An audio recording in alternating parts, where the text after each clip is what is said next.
자, 오늘 말씀 제목은 이전 일을 기억하지 말라입니다.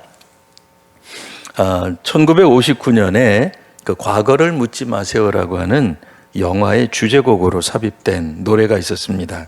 그 노래 가사는 장벽은 무너지고 강물은 풀려 어둡고 괴로웠던 세월도 흘러 끝없는 대지 위에 꽃이 피었네. 아, 꿈에도 잊지 못할 그립던 내 사랑아. 한 많고 서름 많은 과거를 묻지 마세요. 우리 성도님들이 이 뒷부분은 잘 아실 거예요. 과거를 묻지 마세요. 이제 뭐 그거는 아시는데 하도 오래된 노래라서 전문은 잘 기억 못 하실 수도 있을 겁니다. 근데 이 작사, 작곡 또 노래한 사람들 모두가 다 사실은 6.25 때 월남한 분들입니다. 휴전이 되고 그때만 하더라도 또 서울로 돌아온 사람들이 서로 누가 고생했는지, 얼마나 자신이 고생했는지 그런 걸로 이야기할 때 어떤 사람은 이렇게 얘기를 할 수 있었겠죠. 우리는 피난살이로 죽을 고생했는데 당신은 서울에 남아서 부역하면서 잘 살았느냐. 그 사람이 얘기하겠죠. 뭐 나라고 피난 가기 싫었겠느냐.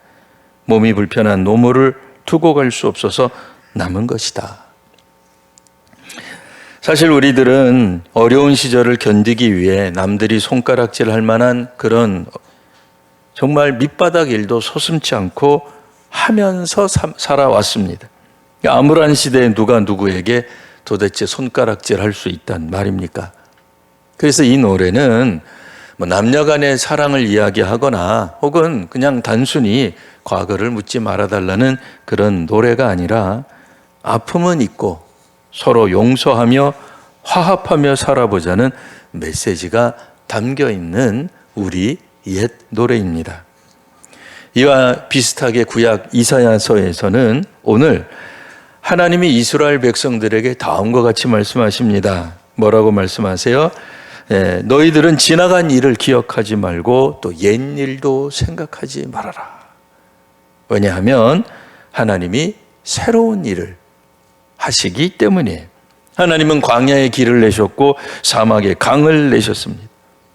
놀랍게도 이스라엘 백성을 애굽에서 인도하시고 바다 위에서 길을 내신 하나님이세요. 그런데 이 중요한 시간에 이스라엘 백성들이 나는 애굽에서 종살이였지 하면서 노예 근성으로 돌아간다면, 그냥 주인이 오늘도 밥 해주겠지, 시키는 일만 하면 되지, 나 때리는 우리 유대 중간 간부 욕하며 살면 되지, 하나님 어디 계시냐 불평하며 살면 되지, 그래서는 안 되는 거죠. 왜냐하면 하나님은 새 역사를 시작하시기 때문에 그렇습니다. 우리가 읽은 빌립보서는 빌립보 교회가 그때 당시 마주하고 있었던 이단들 혹은 거짓된 가르침에 저항하기 위해서 사도 바울이 이야기하는 내용이 주된 골자죠. 당시 빌립보 교회에는 이단과의 끊임없는 싸움이 있었어요. 오늘날에는 조용히 교회에 들어와서 분란을 일으키는 전략을 세웠지만 그때만 하더라도 아예 이단들은 바뀌든 아니든 교회를 막 공격했어요. 대놓고 공격했어요. 심지어 율법주의자들 같은 경우에는 자신들이 상당한 어떤 그런 영향력 또 기득권 가지고 있다고 주장하면서 교회 교인들을 아주 그냥 비참하게 이렇게 공격을 하곤 했습니다. 뭐라고 공격을 했겠어요? 이들이 공격할 때 이들은 그리스도보다도 훨씬 더 중요한 것이 율법이다, 이렇게 얘기를 한 거예요. 또 역사적 정체성이다, 이런 이야기를 한 겁니다. 그런 거에 비하면 빌립보 교인들은 유대인도 아니고 거기 이방인들이 많았어요. 그러니까 역사적으로 율법적으로 내세울 게 아무것도 없었던 하나님 백성들이었죠.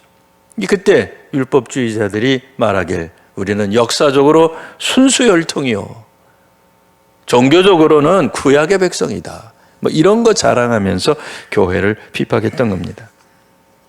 그래서 하도 답답하니까 사도 바울이 뭘 얘기를 해요? 나는 8일 만에 할례를 받은 사람입니다. 그 얘기를 해요. 우리 성도님들이 잘 아시다시피 신생아 할례는 유대인 전통을 따르는 일이었습니다. 그런데 모든 유대인들이 이 전통을 따라 신생아에게 8일 만에 할례를 준 것은 아니었습니다. 상황이 여의치 않았던 거죠. 식민지 상황에서 그게 쉬웠겠습니까? 그러니 바울은 나는 8일 만에 할례를 받은 진짜 유대인이다 라고 얘기를 한 거예요. 바울이 자신이 할례 받은 것을 강조한 이유는 딱 하나죠. 뭐겠어요? 더는 다른 사람들이 육체를 가지고 자랑하지 못하게 하려고 한 것입니다.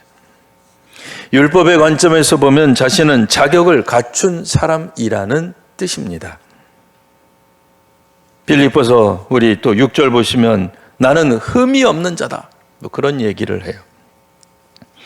율법을 중요시 여겼던 사람들 중 하나였던 바울은 물론 자신은 율법으로 구원받는다고 여기지는 않았어요. 하지만 이 이야기를 하는 이유도 뭐예요?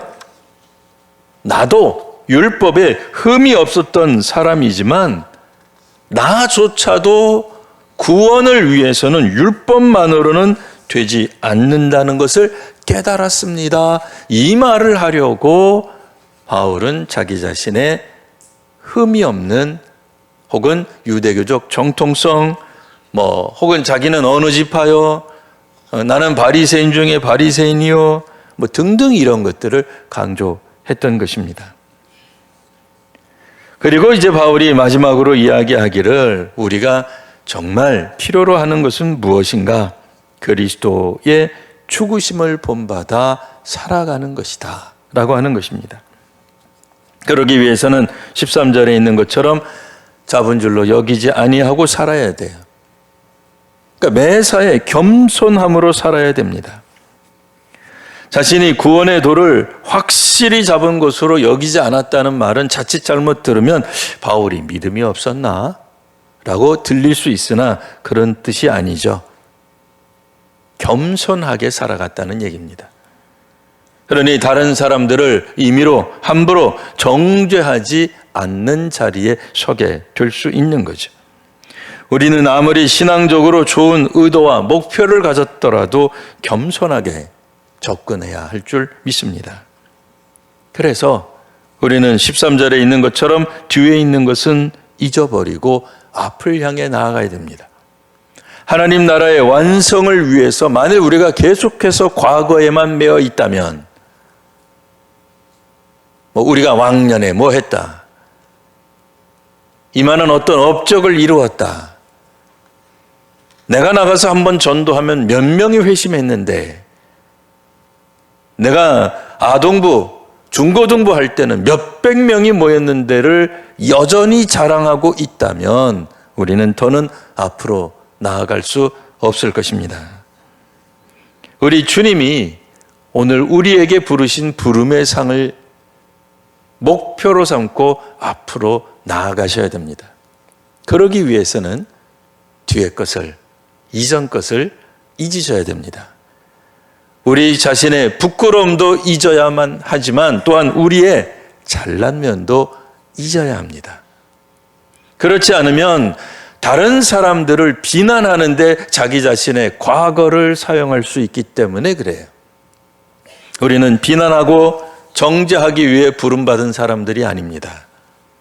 그러니 앞을 향해 주께서 우리를 부르신 부름의 상을 받기 위해 앞으로 전진해 나가는 믿음의 성도님들, 우리 귀한 신구모교회 성도님들 되시기를 바랍니다.